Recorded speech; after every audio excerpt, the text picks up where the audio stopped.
Assalamualaikum warahmatullahi wabarakatuh. Rahayu, Sagung Dumadi. Masih bersama kami di channel Babat Nusantara. Pada kesempatan kali ini akan melanjutkan cerita Gajah Mada, Kemelut, Tahta, dan Angkara.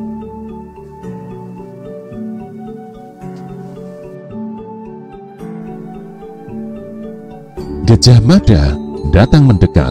Gajah Mada terkejut melihat siapa orang yang berusaha berdiri dengan tertatih sambil berusaha melepas tali yang masih mengikat pada bagian kakinya. Paman Hanggawura, apa yang terjadi pada paman?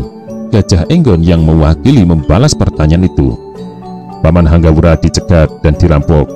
Menurut Paman Hanggawura yang mendengar percakapan di antara mereka, orang itu berada di sini untuk mencegat perjalanan perempuan yang akan masuk ke kota raja. Gajah Mada mencuatkan alis. Perempuan? Benar, jawab Hanggawura. Aku dengar itu dari pembicaraan yang terjadi. Gajah Mada mendadak diam dan meminta Gajah Enggon untuk tidak berbicara karena akan mengganggunya dalam berpikir. Gajah Mada berjalan hilir mudik sambil memperhatikan jalan panjang membelah sawah yang memanjang ke barat, menjauh dari pintu gerbang Purawaktra.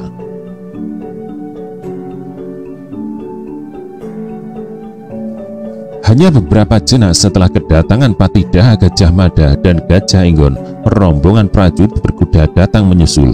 10 orang prajurit, semua dari kesatuan Bayangkara, tetapi merupakan wajah-wajah baru. Namun di antara mereka terdapat Gagak Bongol. Pelakunya belum jauh, cepat kejar mereka. Senopati Gajah Enggon melepas perintah. Namun Gajah Mada tidak sependapat dengan perintah itu. Jangan, ucap Gajah Mada tegas. Saat ini ada sekelompok orang, bagian tak terpisahkan dari pelaku perbuatan ini, yang sedang melakukan baris mendem di ruas jalan menjelang masuk ke pintu gerbang utara. Jumlah mereka mungkin sekitar 5-10 orang. Gagak Bongol, kau kembali ke bangsal kesatrian Bayangkara dan siagakan pasukan untuk melakukan penyergapan. Gajah Enggon, kau pimpin langsung penyerbuan terhadap mereka yang sudah berada di sini. Urus semua yang terjadi di sini. Bawa mayat-mayat ini kembali ke balai prajurit untuk dilakukan pemeriksaan. Siapakah mereka? Tidak menunggu diulang, Gagak Bongol melompat ke atas kuda dan segera berdera balik arah. Gajah Enggon terbungkam karena benar-benar terheran-heran. Bagaimana kau tahu ada sekelompok orang berada di sana? Gajah Enggon melontarkan rasa penasarannya. Gajah Mada menebarkan pandangan, menyapu semua wajah dan kesibukan. Begitu Tuanku Jaya Negara mangkat, kata Gajah Mada, terjadi peristiwa-peristiwa aneh. Ada beberapa pembunuhan dan sekarang ditambah dengan pencegatan yang dilakukan pada sekelompok prajurit. Semua peristiwa itu berkaitan, bukan peristiwa yang terjadi terpisah-pisah dan tidak ada hubungannya. Kenapa aku menebak? Menjelang pintu gerbang utara ada yang melakukan baris mendem. Sebenarnya bisa ditebak dengan mudah. Pastilah ada hubungannya dengan Raden Kudamerta. Gajah Enggon terheran-heran. Raden Kudamerta? Orang itu sebenarnya berniat mencegat perjalanan seorang perempuan yang akan masuk ke kota raja. Siapa perempuan itu? Aku menduga ia istri Raden Kudamerta. Kenapa perempuan itu begitu penting dan harus dihalang-halangi? Jangan sampai lolos masuk kota raja. Pertanyaan itu akan kita peroleh jawabannya nanti. Untuk masuk kota raja dari arah barat hanya lewat pintu gerbang kota raja bagian barat dan utara. Itu sebabnya pencegatan tak hanya terjadi di sini, tetapi ruas jalan ke pintu utara. Nah, Gajah Enggon, jadi menunggu apa lagi? Gajah Enggon menyusul melompat ke atas punggung kuda, mengejar Patidaha Gajah Mada yang telah berderap lebih dulu. Kesibukan segera terjadi di tempat itu. Perintah untuk mengambil kereta kuda dijatuhkan untuk mengangkut mayat-mayat yang jumlahnya lebih dari 10 orang. pertolongan segera diberikan kepada Wirota dan Ki Hanggawura.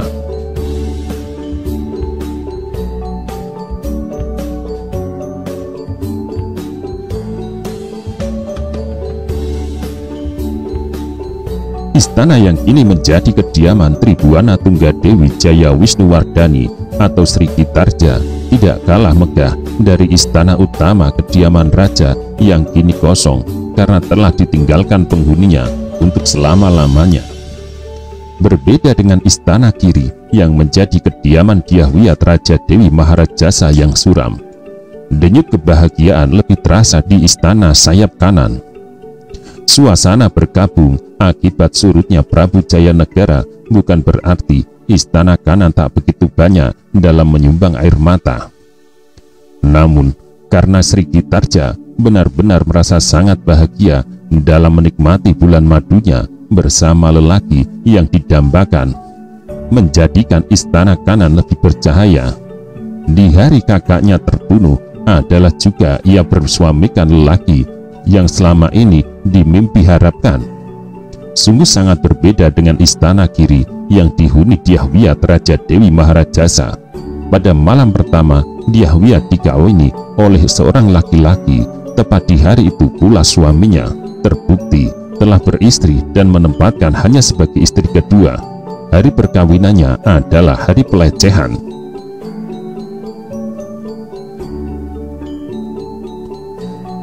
Raden Cakradara masih terpincing meski sang istri telah lelap dalam pelukan tangan kanannya. Suara yang sangat mirip burung pincir, tetapi jelas bukan suara asli burung itu, menyebabkan ia merasa gelisah. Karena suara melengking, melangut mirip suara anak ayam, tetapi dengan lengkingan panjang itu merupakan sebuah isyarat yang ditujukan untuknya.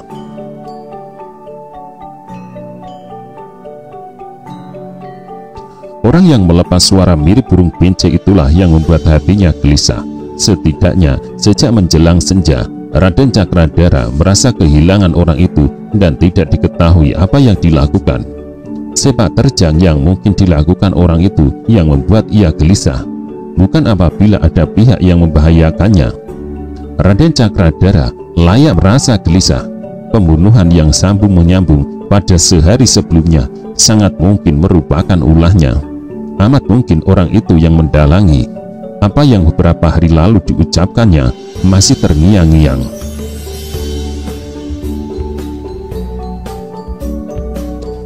Kewajibanku untuk mengamankan kepentinganmu, jangan sampai ada yang mengganggu. Sejak dini aku melihat Raden Kudamerta telah mempersiapkan diri dan berupaya keras agar kekuasaan nanti jatuh ke tangannya. Menghadapi hal itu, Paman tidak akan tinggal diam. Paman akan menghancurkan kekuatan itu. Paman akan menggerogoti sedikit demi sedikit, dan bila perlu anak panah dan ayunan pisau akan diarahkan ke dadanya.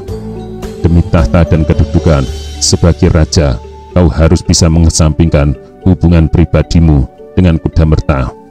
Jangan kau merasa kehilangan apabila Raden Kudamerta nanti terbunuh. Untuk keperluan itu telah aku siagakan kekuatan untuk melakukannya.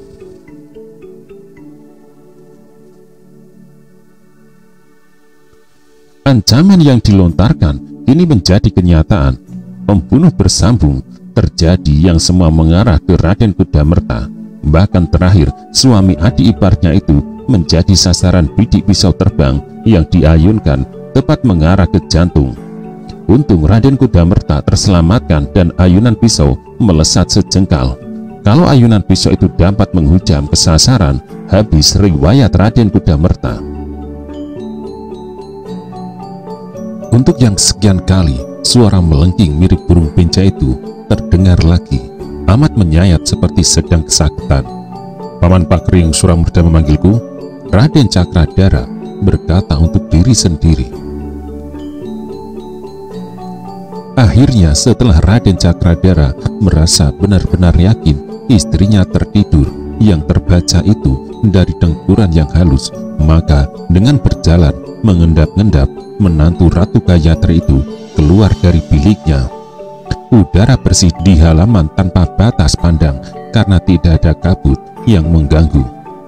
apalagi tepat pada arahnya bulan menyemburatkan cahayanya dengan sangat murah.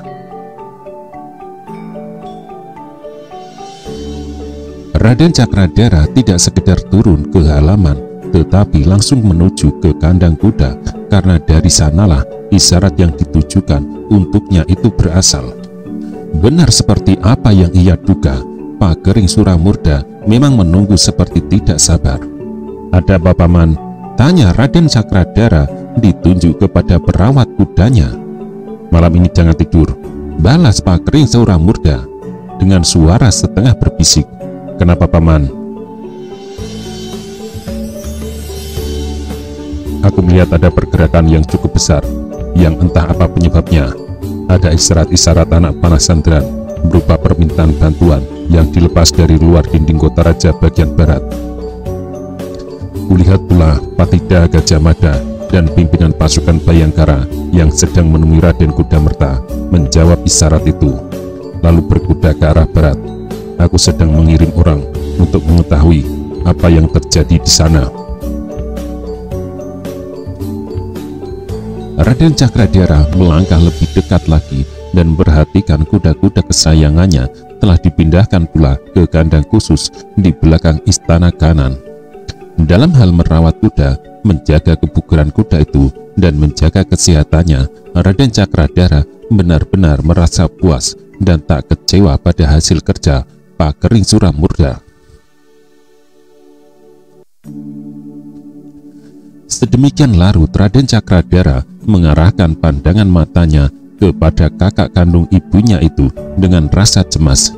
Terhadap Pakering Suramurda, Raden Cakradara memang merasa ada yang layak ditakutkan. Amat bisa diyakini pamannya berada di belakang pembunuhan-pembunuhan itu. Pakering Suramurda yang bertubuh kurus tidaklah seperti apa yang tampak, karena di belakangnya terdapat sebuah jaring kekuatan yang telah disiapkan sedemikian rupa, yang bahkan bisa digerakkan untuk berbagai keperluan seperti penyerbuan dan penculikan. Jaringan itu berasal dari para prajurit pilihan yang saat ini tersebar di berbagai kesatuan kecuali Bayangkara. "Paman Pakering," kata Raden Cakradara, "kuminta sebaiknya segera Paman hentikan apa yang Paman lakukan. Cara yang Paman lakukan terlalu mencolok serta kasar. Orang yang paling bodoh pun bisa tahu pembunuhan-pembunuhan itu berniat menghalangi Raden Kudamerta. Semua orang mengarahkan pandangannya kemari, karena secara lugas terlihat akulah orang yang paling berkepentingan terhadap tahta." Pakering Suramurda menghela tarikan nafas amat panjang. Tarikan nafas itu mungkin mewakili penyesalannya terhadap kegagalan yang terjadi atas pembunuhan yang diarahkan kepada Raden Kudamerta. Tarikan nafas panjang itu mungkin juga atas nama rasa jengkelnya terhadap keputusan yang diambil Ratu Rajapatni Gayatri yang semula telah berniat akan mengangkat Sri Gitarja sebagai ratu, tetapi kemudian membatalkannya karena hasutan Gajah Mada. Raden Cakradara tak mampu menebak apakah yang disembunyikan Pakering Suramurda di balik wajahnya yang datar saja itu. "Untuk jangan mengganggumu, Raden Kudamerta seharusnya mati." Pakering Suramurda meletupkan kejengkelan hatinya. "Kalau itu terjadi, keinginan Paman supaya aku mendampingi istriku menjadi ratu tidak akan menjadi kenyataan. Tuan Putri Ratu Gayatri akan melihat aku yang mendalangi. Hal itu justru akan mendorong Tuan Putri Ratu memutuskan mengangkat Dyahwiyat. Kalau itu yang terjadi, apakah Paman juga akan merencanakan pembunuhan terhadap Dyahwiyat? Tolong hentikan semua yang Paman lakukan itu. Jika akan dilakukan pemeriksaan dan pasti hal itu akan dilakukan, maka dengan terpaksa aku akan menjawab tidak tahu menahu. Bila perbuatan Paman terbongkar, Paman yang harus menanggung akibatnya sendiri. Jangan seret aku." Pakering Suramurda tidak menjawab, namun menelan kata-kata keponakannya yang sangat pahit di tenggorokan. dalam hati Pakering Suramurda mengakui rangkaian peristiwa yang terjadi benar-benar telah sejalan sebagaimana yang diharap. Apabila ada yang meleset, itu hanya soal arah bidik yang meleset. Seharusnya ayunan pisau terbang itu menghujam tepat ke jantung yang akan menyebabkan korbannya ambruk, menggelepar, dan merasakan kesakitan yang amat sangat saat nyawanya loncat dari tubuhnya.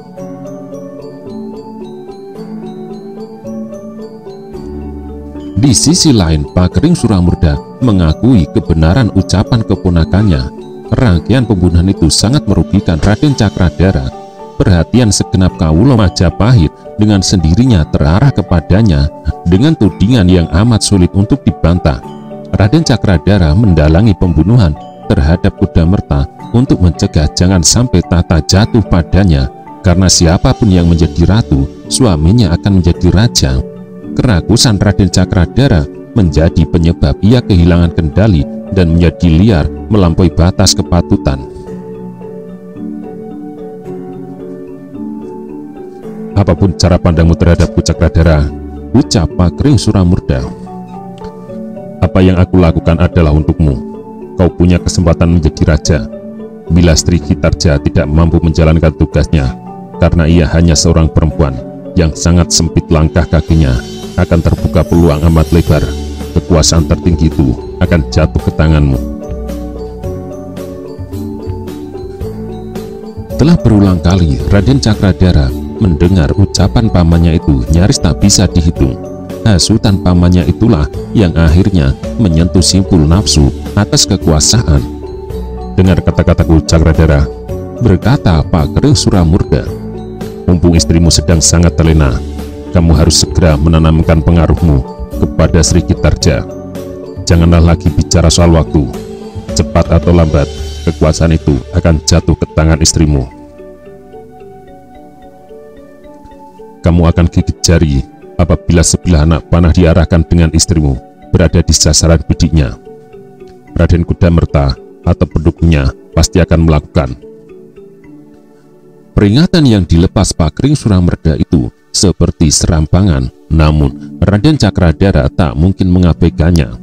Kamu harus berusaha keras. Jabatan sebagai raja harus jatuh ke tanganmu. Pakering Suramurda mengakhiri ucapannya dengan berjalan menjauh menuju halaman, membiarkan Raden Cakradara membeku berdiri di bawah siraman candra.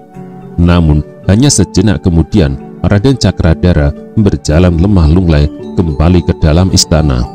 Raden Cakradara sama sekali tak menyadari sejenak setelah ia beranjak, seorang yang mengintip dan bahkan mendengarkan pembicaraan itu secara utuh bergegas meninggalkan tempat itu pula. Gesit orang itu yang kemudian berlari ke arah pohon sawo. Gesit mirip seekor keras ketika memanjat dahan dan mengayun ke ranting untuk bisa menggapai tinggi tembok dan akhirnya melenting keluar dinding. Orang dengan kegesitan macam itu jelas seorang prajurit, namun rupanya tak hanya orang itu yang ikut menguping pembicaraan yang terjadi. Ketika dengan lunglai Raden Cakradara melangkah, orang yang bersembunyi di balik dinding yang lain juga bergegas melangkah. Ayunan kakinya tidak mungkin membawanya bergegas karena ia mengenakan kain panjang. Manakala Raden Cakradara kembali masuk ke biliknya, ia masih mendapati istrinya tidur dengan lelap. Matanya terpejam dengan dengkuran yang halus. Cakradara merasa yakin selama ini ia pergi menemui pamannya di kandang kuda. Sri Kitarja tetap pulas. Dengan perlahan Raden Cakradara membaringkan tidur untuk menyusul istrinya tidur. Namun Raden Cakradara mengalami kesulitan untuk tidur. Apa yang diucapkan pamannya terngiang-ngiang di kepalanya, menjadi ganjal penghalang benaknya untuk beristirahat. Demi tahta dan kedudukan sebagai raja, kau harus bisa mengesampingkan hubungan pribadimu dengan Kudamerta. Jangan kau merasa kehilangan apabila Raden Kudamerta nanti terbunuh.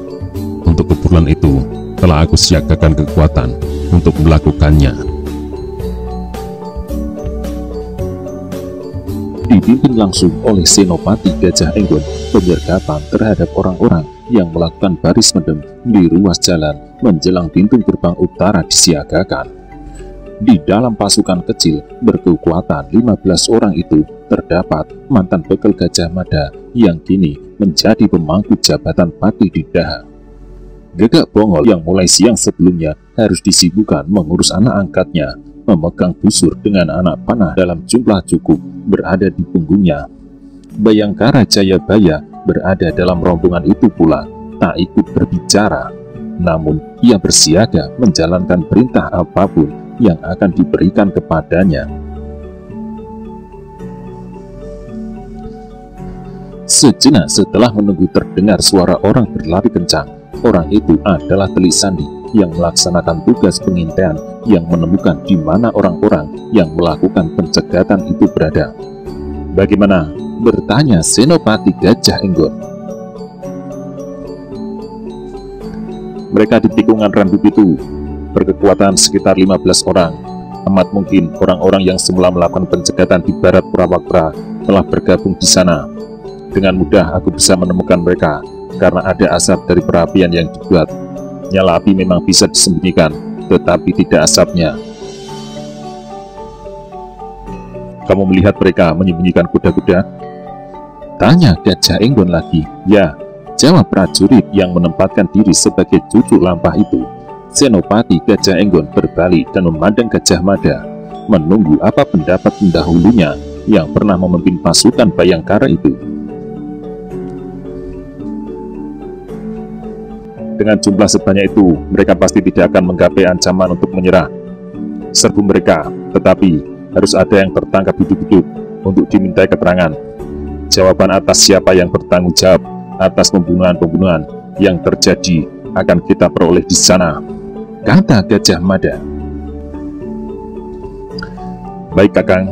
Dengan tidak membuang waktu, Senopati Gajah Enggon mengatur rencana. Di atas tanah ia membuat denah apa adanya. Mereka berada di Randup itu, tepat di pertigaan yang dengan jalan membujur ke utara selatan, dengan satu ruas jalan ke timur yang terhubung dengan pintu gerbang utara. Pasukan yang ada aku pecah menjadi dua. Bagian pertama menyerbu mereka dari arah utara dan timur dengan hujan anak panah biasa dan anak panah berapi untuk bisa menerangi mereka. Serangan dari arah utara akan menyebabkan mereka bergegas melarikan diri ke selatan. Serangan dari utara ini aku akan mengendalikan secara langsung. Di selatan, separuh pasukan dipimpin oleh Kakang Gagak Bongol dengan menempatkan diri di Padas Payung. Hujan anak panah akan menyebabkan mereka tak punya pilihan lain kembali dan berbelok melewati jembatan gantung ke arah hutan Puringan. Pasukan yang dipimpin oleh Kakang Gagak Bongol harus bisa memaksa mereka balik arah. Sejalan dengan itu, aku harus bergerak ke jembatan lewat jalan pintas. Di jembatan gantung itulah aku menyelesaikan mereka. Apabila mereka tidak membelok menuju jembatan gantung ke Puringan, lepas sandaran berapi ganda, kita jemput mereka di ruas jalan antara Randup itu dan Padas Payung. Cukup jelas?" Pertanyaan yang dilontarkan Gajah Enggon tidak ada yang membalas. Dengan demikian berarti semua memahami rencana yang disusun. Gajah Mada tersenyum, tak bisa menyembunyikan kekaguman dan rasa bangganya. Pilihan terhadap Gajah Enggon untuk mengendalikan pasukan Bayangkara benar-benar pilihan yang tepat. "Tunggu apa lagi, kita bergerak." Dengan cekatan, rombongan pasukan Bayangkara itu membelah diri menjadi dua kelompok. Separuh dipimpin Gagak Bongol memutar balik arah, mengambil jalan yang meski agak jauh bisa mengarah ke tempat yang harus dituju tanpa diketahui pihak lawan. Akan halnya Gajah Enggon, karena jaraknya cukup dekat, tidak membawa kuda-kudanya. Semua disembunyikan cukup jauh dari ruas jalan utama. Jarak antara pintu gerbang utara menuju pertigaan Randup itu bukanlah jarak yang jauh, namun juga bukan jarak yang dekat bila ditempuh dengan jalan kaki. Dari pintu gerbang utara yang bermuara ke ruas jalan menuju Jati Pasar dan ke lapangan Hubar akan membelok ke barat dan menabrak jalan yang melintang dari utara ke selatan. Tempat itulah yang disebut Randup itu, karena di sana pernah tumbuh 7 pohon randu. Pohon itu tinggal 2 batang. Namun orang masih menyebut tempat itu sebagai Randu Pitu, bukan Randu Loro. Sementara itu, di arah selatan terdapat tebing yang curam. Tebing itu memayungi lembah dari matahari sore. Itulah sebabnya tebing itu disebut Padas Payung. Apa yang dikatakan Telik Sandi benar adanya. Dalam siraman cahaya candra, terlihat asam yang membung pertanda di tempat itu ada orang yang membuat api. Api itu dibutuhkan untuk membakar ketela yang banyak ditanam di tempat itu. Gajah Mada tak memberi saran apapun, karena dalam hal merancang serangan atau penyerbuan, Gajah Enggon banyak sekali memiliki gagasan dan pengalaman. Kita kuasai ruas jalan ke timur dan ke utara. Kita giring mereka ke selatan. Kembali perintah diberikan oleh Gajah Enggon. Demikian rapi baris pendem yang dilakukan Gajah Enggon dan segenap anak buah yang dipimpinnya, yang ketika mendekati sasaran tak lagi dilakukan dengan berjalan mengendap-endap, namun dilakukan dengan cara merayap. Dengan demikian tak ada pohon yang bergoyang, yang kalaupun bergoyang tidak akan menumbuhkan kecurigaan, karena semua pohon bergoyang diterpa Maruta yang sedang berembus dengan keras. Di tempat itu, Rangsang Pemuda terpaksa memendam rasa jengkel kepada anak buahnya yang dianggap melakukan kecerobohan.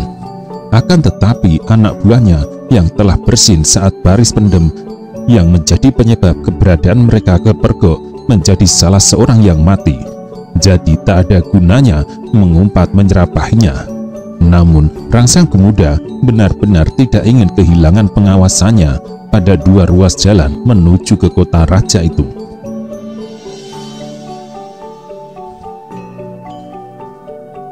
Tiga orang dari anak buahnya yang tersisa masih ditugasi mengawas ruas jalan ke Purawaktra meski bergeser jauh ke barat. Apabila dia menur terlihat melintas, harus dilakukan penghadangan. Rangsang Pemuda berkeinginan berteriak keras untuk membuang bebannya. Namun tiba-tiba terdengar sebuah suara. Suara sepele tak terlampau keras. Hanya saja jenis suara sepele itu mampu mengundang kemarahannya. Bajingan bangsat, siapa yang kentut itu? Teriak Rangsang Pemuda. Salah seorang anak buahnya yang kentut tak menyangka suara yang muncul dari belahan pantatnya itu bisa menimbulkan masalah. Justru karena itu dengan rapat ia menyembunyikan diri. Bila dituduh, ia masih punya jari untuk diarahkan kepada temannya yang lain yang juga sama-sama punya pantat.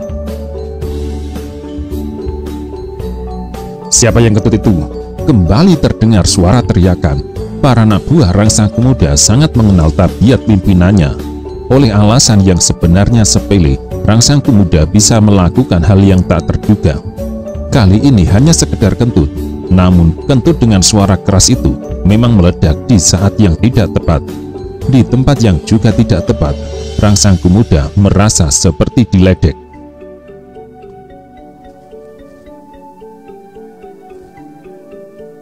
Kau pernah mendengar siapa pemilik suara itu? Tanya Gajah Mada kepada Gajah Enggon dengan amat berbisik. Belum kakang, jawab Gajah Enggon. Agaknya orang itu pimpinannya. Ia begitu marah hanya karena masalah kentut. Tambah Gajah Mada lagi. Ya, tetapi mungkin baunya busuk sekali, jawab Gajah Enggon. Gajah Enggon nyaris tak bisa menyembunyikan rasa geli. Namun pimpinan pasukan Bayangkara itu sadar suara sekecil apapun yang ditimbulkannya bisa menjadi penyebab kegagalan penyerbuan. Suara anjing terdengar menggonggong di kejauhan. Para anjing itu menyala karena melihat rombongan berkuda yang kemudian merapat di Padas Payung. Suara anjing bukannya mereda, namun makin riuh berbalas di sana-sini. Di langit bertabur bintang terdengar dua kali lengkingan yang berasal dari burung Raja Wali. Membaca keadaan itu, Rangsang Pemuda menjadi gelisah. Rangsang Pemuda yang memiliki banyak perbendaharaan pengalaman itu merasa keadaan tidak wajar. Kita tinggalkan tempat ini cepat. Rangsang Pemuda mendadak melepas perintah yang mengejutkan setelah sekali lagi dari langit terdengar suara melengking burung Raja Wali. Rangsang Pemuda tahu burung Raja Wali bukanlah jenis burung yang banyak bersuara. Apabila burung Raja Wali berteriak seperti itu, menjadi pertanda ia melihat sesuatu di bawah, dan itu menjadi petunjuk cuma-cuma bagi Rangsang Pemuda. Tak perlu ragu lagi, perintah segera dijatuhkan. Akan tetapi perintah itu juga menjadi pendorong bagi Gajah Enggon untuk segera memainkan perannya. "Hujan!" teriak Gajah Enggon.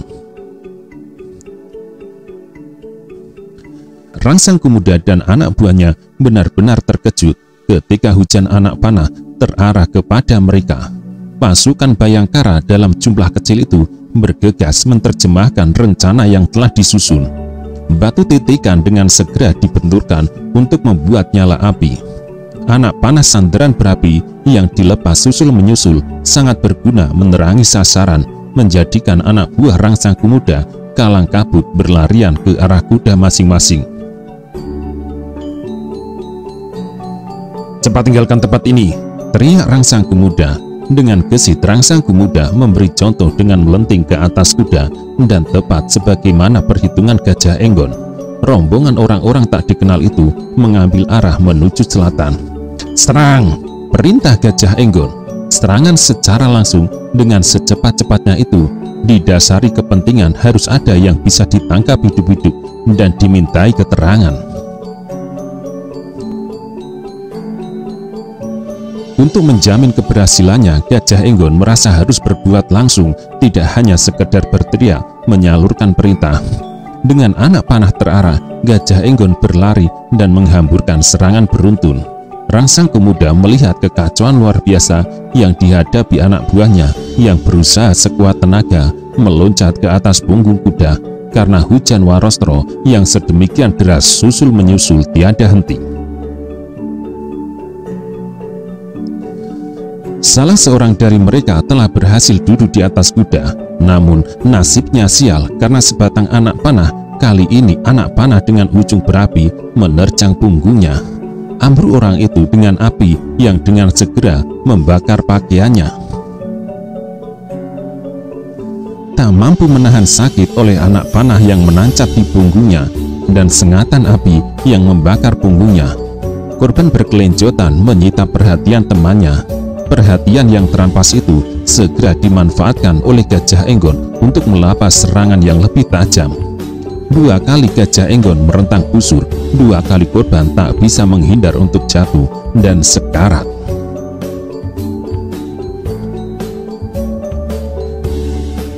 Bentuk pertempuran segera berubah dengan cepat karena Bayangkara tidak mau membuang waktu dan jangan sampai orang-orang tak dikenal itu melarikan diri.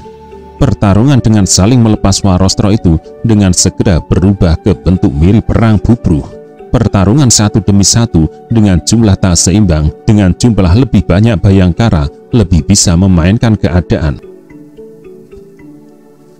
Bagi Rangsang Pemuda yang paling penting kali ini adalah bagaimana cara menyelamatkan diri. Anak buahnya menjadi korban dan tertangkap, semua bukan hal yang perlu dirisaukan. Bahkan andai kata mereka dukung mati sekalipun, ia merasa tak keberatan.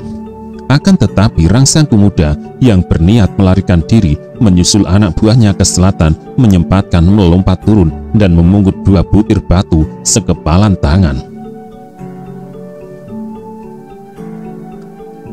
Dengan sekuat tenaga, batu sekepalan tangan itu diayunkan ke sasaran, ke arah salah seorang penyerbu yang agaknya pimpinannya. Orang yang berada dalam sasaran bidik adalah Gajah Enggon. Mungkin Rangsang Pemuda memang memiliki kemampuan bidik luar biasa, atau barangkali dia sedang mujur. Batu besar itu mengayun sangat deras tanpa Gajah Enggon menyadari. Malang Gajah Enggon, batu sekepalan tangan itu menghantam kepala. Gajah Enggon terhenyak, namun masih berusaha berdiri tegak. Namun, waktu yang diperlukan Gajah Enggon hanya sejenak untuk kehilangan kesadaran. Gajah Enggon ambruk di depan Gajah Mada. "Tangkap semua yang tertinggal!" Gajah Mada mengambil alih kendali. Separuh dari orang yang tak dikenal itu terjebak dalam pertempuran yang tidak bisa dihindari. Separuh yang lain dengan begitu tergesa seolah tidak memiliki banyak waktu berusaha menyelamatkan diri. Gajah Mada segera memeriksa Gajah Enggon yang tidak sadarkan diri. Bagi mayat membeku, Gajah Enggon terkulai. Gajah Mada menggoyang kepalanya untuk merangsang supaya Gajah Enggon segera sadar. Namun yang terjadi malahan benjolan sebesar telur muncul di kepalanya. Rawat Gajah Enggon, salah seorang membawa kembali ke istana. Cepat! Gajah Mada memberikan perintah. Cekatan seorang Bayangkara menerjemahkan perintah itu. Salah seorang dari para Bayangkara menangkap salah satu kuda yang menjadi liar tanpa kendali.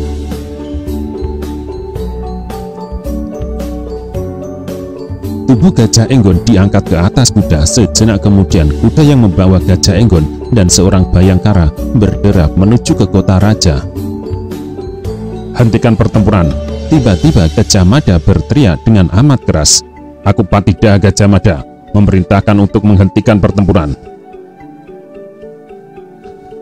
Demikian besar berbahwa yang dimiliki Gajah Mada, pertempuran sengit itu berhenti dengan masing-masing berloncatan mengambil jarak dan tetap berada dalam kesiagaan tertinggi. Aku menawarkan kepada kalian untuk menyerah. Kalau tawaran ini kalian tolak, aku akan menjamin kalian semua akan mati. Bagaimana? Lantang suara Gajah Mada menyebabkan ciut nyali anak buah Rangsang Pemuda.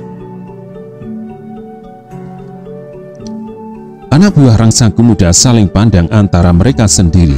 Tak disangka oleh Gajah Mada, tak disangka pula oleh Bayangkara yang lain, orang-orang itu tiba-tiba meletakkan senjata. Tak ada perlawanan lagi. Aku menyerah, berkata salah seorang dari mereka. Aku juga. Untuk apa aku mengabdi kepada Rangsang Pemuda? Aku juga menyerah.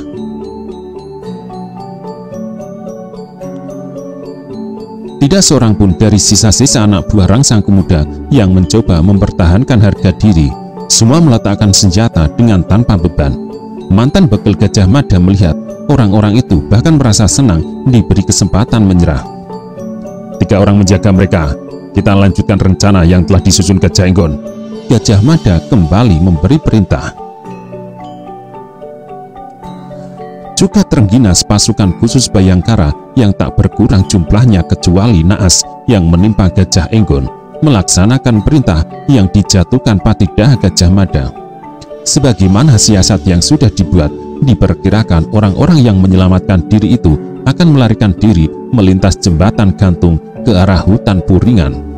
Dengan memintas jalan, Gajah Mada dan para Bayangkara akan tiba lebih dulu di jembatan gantung itu.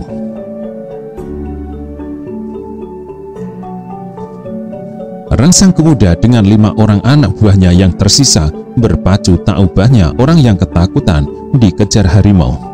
Akan tetapi betapa terperanjat orang-orang yang berniat mencegat Dyah Menur itu ketika mendapati jalan yang melintas ke Padas Payung terhalang oleh kayu yang melintang. Rangsang Pemuda dengan segera merasa curiga. Isyarat tangan kanannya yang diangkat tinggi menjadi pertanda bagi anak buahnya untuk berhenti. Tadi kita lewat sini bukan? Tanya Rangsang Pemuda. Iya, Bramantyo yang menjawab. Tadi belum ada pohon ambruk bukan? Bramantyo tidak menjawab, namun hujan anak panah yang menjawab. Anak panah sandran dengan suara amat melengking melintas amat dekat. Hanya sejengkal di sebelah telinganya menyebabkan Rangsang Pemuda merasa jantungnya hampir terlepas dari ikatan otot-ototnya. Apalagi sejenak kemudian anak panah berhamburan ke arah mereka. Balik arah, Rangsang Pemuda menjatuhkan perintah. Rangsang Pemuda benar-benar kaget sekaligus merasa penasaran.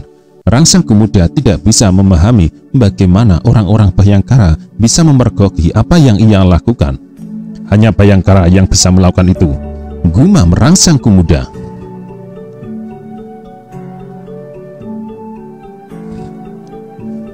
Dengan memacu kuda makin cepat dengan cara merangsang melalui ujung tali kendali yang dilecutkan ke arah kaki kuda, Rangsang Pemuda yang berada paling depan memimpin perjalanan melarikan diri dengan membelok ke jalan kecil menuju Puringan. Di belakangnya, teriakan-teriakan yang diobral oleh Gagak Bongol dan anak buahnya menjadi petunjuk yang jelas bagi Rangsang Pemuda bahwa ia dan anak buahnya sedang dikejar beramai-ramai.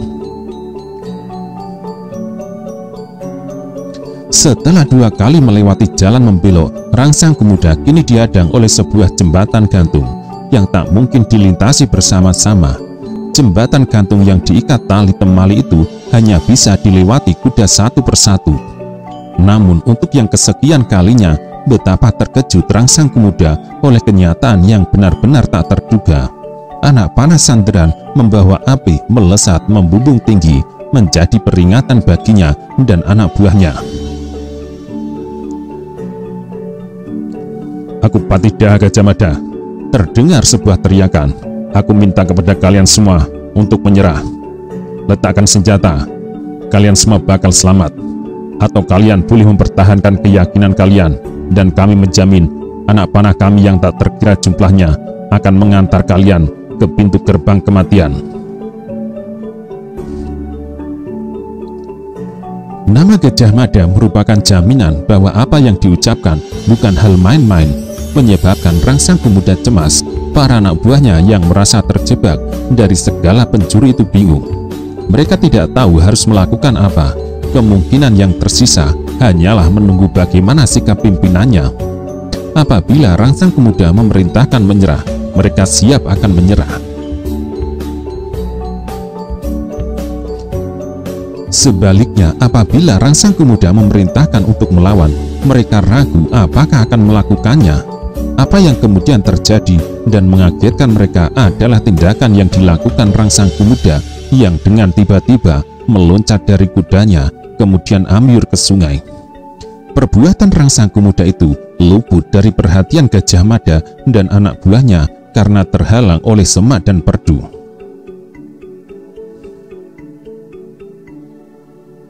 Akan tetapi perbuatan itu pula yang mendorong anak buah Rangsang Pemuda mengambil keputusan. "Aku menyerah," salah seorang berteriak. "Aku juga," tambah yang lain. Seorang Bayangkara segera melepas anak panah Sanderan berapi yang jatuh di antara orang-orang tidak dikenal itu, yang dengan demikian menerangi sikap yang mereka ambil. Apakah mereka benar-benar berniat menyerah atau tidak? Gajah Mada memperhatikan wajah-wajah tak dikenal yang berada di depannya satu persatu. Tidak seorang pun pemilik wajah itu yang berani membalas. Semua menunduk kepala. Wajah-wajah sangar dan galak itu amat terbalikan ketika kini berada di depan Gajah Mada. Tidak seorang pun dari mereka yang berani memelintir kumis, apalagi bertolak pinggang atau membentak-bentak dengan suara keras. Padahal di hadapan orang yang lebih lemah, mereka amat galak, melebihi anjing yang paling galak. "Siapa pemimpinnya?" bertanya Gajah Mada dengan suara tenang. Orang-orang itu saling pandang. "Siapa yang menjadi pimpinan dan harus aku tanyai?" ulang Gajah Mada.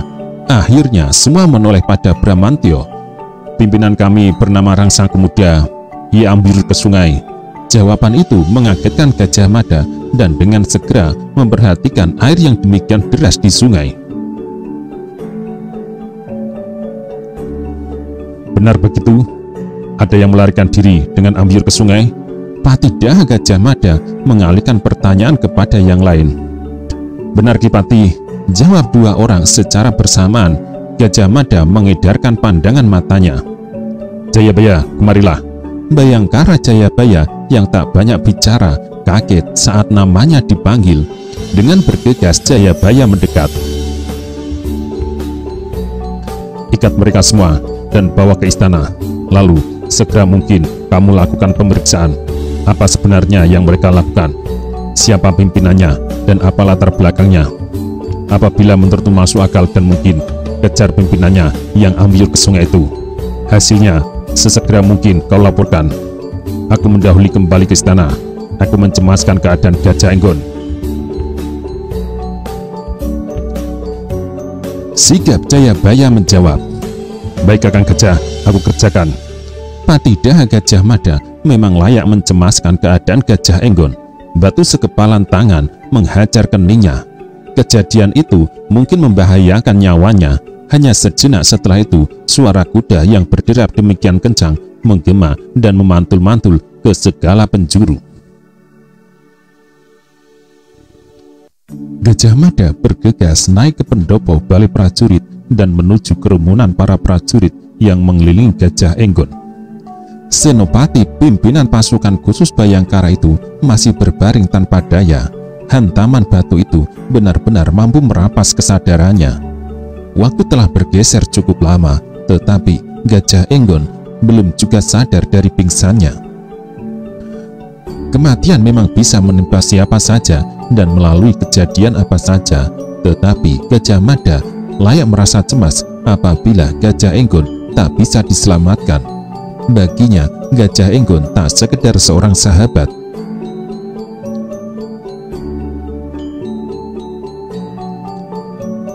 "Bagaimana keadaannya?" bertanya Gajah Mada. Pertanyaan itu ditujukan kepada Nyai Lengger, seorang tabi perempuan yang memiliki kemampuan nyaris menyamai Ratanca, perempuan yang diyakini kelak akan melayani banyak orang setelah pesaingnya mati itu bergegas dipanggil untuk menolong Gajah Enggon.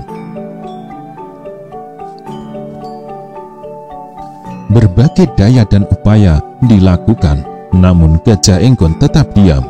Bergolek terkulai tanpa daya, Nyai Lengger bangkit dan menempatkan diri di depan Gajah Mada. Suara Nyai Lengger terdengar lembut dan amat santun. "Aku sudah berusaha sekuat tenaga Ki Patih," jawabnya. "Namun masih saja Senopati Enggon seperti ini. Tak ada luka luar biasa pada tubuhnya, tetapi oleh karena batu itu mengenai kepala, padahal kepala berisi otak, aku tidak tahu apakah Ki Gajah Enggon akan bisa pulih keadaannya." Gajah Mada mengedarkan pandangan matanya ke kerumunan prajurit yang tak bisa menahan rasa ingin tahu. "Kalian semua bubar." Gajah Mada memberi perintah kepada mereka. Para prajurit yang menggerombol itu membubarkan diri. Hanya menyisakan seorang yang masih tetap berdiri dengan tanpa berkedip memandangi Gajah Enggon yang membeku. "Gajah Geneng," Gajah Mada berdesis. Gajah Mada nyaris tidak mengenali wajah Gajah Geneng yang telah berubah. Sebagai prajurit Telik Sandi Bhayangkara, Gajah Geneng memang mampu mengubah wajah dan penampilannya seenaknya. Dalam melaksanakan tugasnya menjadi mata-mata, Gajah Geneng bahkan bisa mengubah diri dalam wujud pengemis, pemilik suara yang memelas dalam meminta-minta. "Apa yang terjadi pada Kakang Gajah Pradamba?" tanya Gajah Geneng. "Ada orang yang mencurigakan yang melakukan pencegatan terhadap orang-orang yang lewat di barat Purwakarta dan di Randup itu." Gajah Enggon terkena lemparan batu di bagian kening yang dilakukan oleh pimpinan orang-orang itu. Patih Daha Gajah Mada menjawab.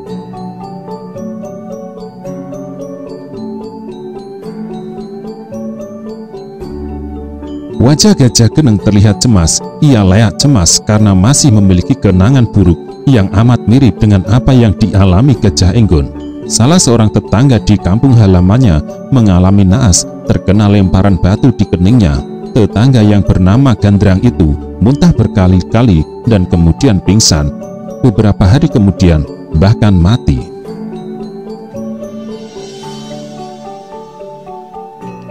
Gajah Geneng mendekat dan memberikan bisikan ke telinga Gajah Enggon. "Bangunlah, Kakang Gajah Enggon. Senopati pimpinan pasukan Bhayangkara tidak boleh seperti ini." Akan tetapi bisikan itu tak berjawab. Gajah Enggon tetap membeku, matanya tetap terpejam. Tak hanya Gajah Geneng yang cemas, Gajah Mada melebihi cemasnya. Gajah Mada berniat mengajukan beberapa pertanyaan kepada Gajah Geneng, tetapi derap kuda yang masuk di halaman balai prajurit lebih menyita perhatian. Bhayangkara Gagak Bongol dan Bhayangkara Jayabaya meloncat turun bersusulan. Namun masih ada lagi orang yang memacu kudanya sangat kencang dan berbelok masuk ke halaman balai prajurit. Bayangkara Macan Liwung datang pula menyusul setelah seharian tak kelihatan batang hidungnya. Nyai Lengger, Gajah Mada menyebut nama itu dengan suara datar. Nyai Lengger yang masih duduk bersinggung di tempat itu mendongak. Tolong tinggalkan kami sebentar. Aku ada pembicaraan penting dan rahasia yang tak boleh didengar siapapun. Tanpa bicara apapun, Nyai Lengger bergegas meninggalkan tempat itu. Patidah Gajah Mada membiarkan mereka meluapkan rasa gelisah melihat keadaan Gajah Enggon yang mencemaskan. Kepada Macan Liwung yang diliputi rasa ingin tahu, dengan singkat Gajah Mada menceritakan apa yang terjadi. Bagaimana hasil pemeriksaan yang kau lakukan, Jayabaya? Jayabaya mempersiapkan diri memberikan laporan.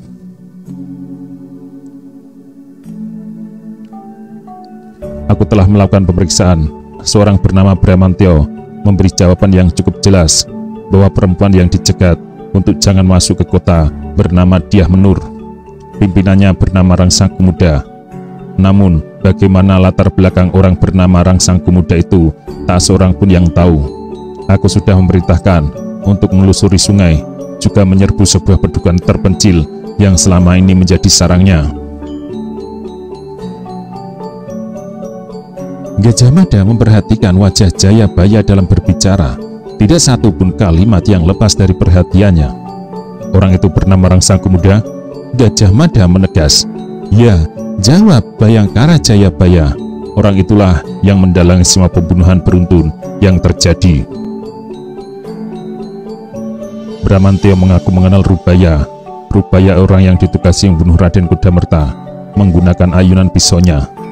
Bramantyo juga bisa bercerita dengan jelas siapa Kinasten dan Arya Suropati dan apa yang terjadi pada mereka. Satu persatu pendukung Raden Kudamerta dibantai, bahkan terakhir dengan sasaran Raden Kudamerta sendiri. Untung Raden Kudamerta selamat dari serangan itu. Gajah Mada mencuatkan alis, mencoba menghubung-hubungkan keterangan yang telah ia miliki. Gajah Mada beralih kepada Macan Liwung. Dan kau Macan Liwung, apa yang akan kau laporkan? Aku mempertegas keterangan yang diperoleh Jayabaya, Kakang Gajah Mada. Aku telah membayang-bayangi perjalanan Raden Kudamerta menuju Jurang Serut, tak jauh dari Brahu, hanya dekat saja. Raden Kudamerta mendatangi sebuah rumah yang kosong ditinggalkan penghuninya. Raden Kudamerta lalu menanyai beberapa orang tetangga rumah itu. Dari mereka, aku memperoleh keterangan yang sangat penting bahwa Raden Kudamerta ternyata sudah memiliki seorang istri. Para tetangga rumah itu tak tahu kapan perempuan bernama Dyah Menur pergi dan kemana perginya.